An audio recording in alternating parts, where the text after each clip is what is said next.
دا کم تکلیف چې موږ په وطن راغلی دی و د کم تکلیف د پاره چې کم خلک اواز پورته کوي صرف خیل نه دي ټول پښتون دی موږ د ټولو نه اول سیدغا جان ته هرکلی ویو شاباشي ورکوو و خراج تحسین ته پیش کوو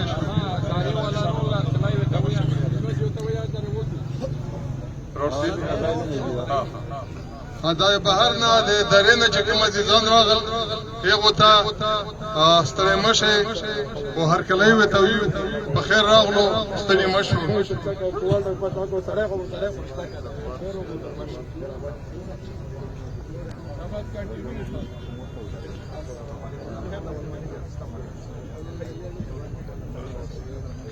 دلته د بهر نه چې څومره علمانم راغلي دي د کوکي خیل نه علاوه که د خیبر نه راغلي که درې نه راغلي که نورو ضلعو نه راغلي ټولو ته ستړی مه شئ او هرکلی ویو نو عزیزانو ما خبره دا کوله چې د تکلیف د جبر د ظلم د جنګ دا د ټول پښتون په خاوره دی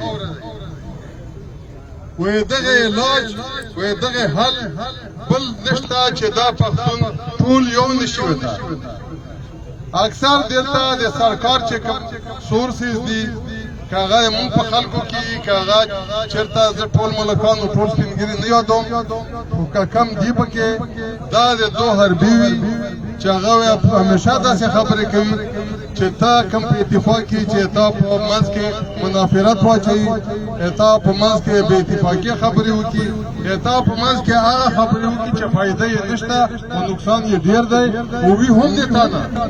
هغه کوکي خیل وي هغه پردی وي او پښتون وي نو دا ډېره زیاته شرم خبره ده چې که وس ته نه رسېږي چې حق لپاره ظلم خلاف اواز پورته کړي نو کم از کم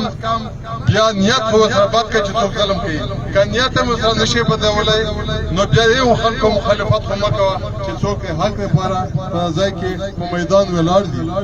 نو عزیزانو هغه خلک که په فیسبوک وي په سوشل میډیا وي او که په دفترو کې وي او که په مجلسونو کې په خوله وي دا پروپاګنډه کوي نو هغه د مونږ تاسو نه نه دي په هغو باندې هېڅ قسم اعتبار مه کوو خو داسې خلکو ته مونږ مشوره هم کوو چې دو مړه ژوندی بند کړو په وطن کې په دا پردي کې په دا کوکي خیل کې په دا پښتون کې عزیزانو مونږ مطالبه کوو چې دغسې لکه نن سیدغا جان د مونږ په منځ کې دی خو دا مطالبه دا سټیج دا صرف ځان له د کوکي خیل سټیج نه دی دا د ټول خیبر سټیج دی او دا د ټول پښتون سټیج دی نو دغه سټیج نه مونږ چې کوم دی د تمام پښتون چې دروغو او په جیلي اف آی آر کې څومره بندیان دي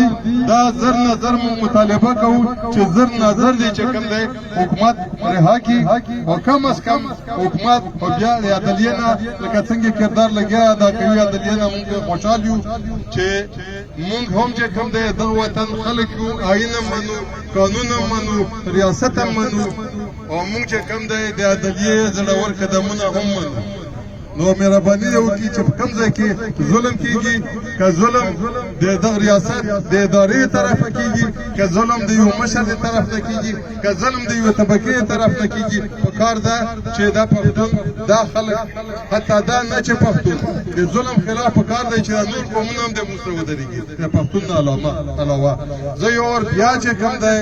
د خپله مطالبه د سټیج نه دوهروم چې څومره د پښتون قوم مشران په جعلي فایرونو کې ګیر شوي دي نیولي دي هغه فوري را خلاص کړی شي په سر کې یې ملک نصیر احمد کوکي خیل چې هغه نن د کوکي خیلو مشر نه دی خیبر مشر نه دی ټول پښتون مشر دی دغسې صمد وزیر صمد لالا دغسې علي وزیر او دغسې نور مشران چې څومره ګیر شوي دي پکار دی چې زر نظر یې را خلاص کړي او بې ګناه دي او په جعلي فایرونو کې مهرباني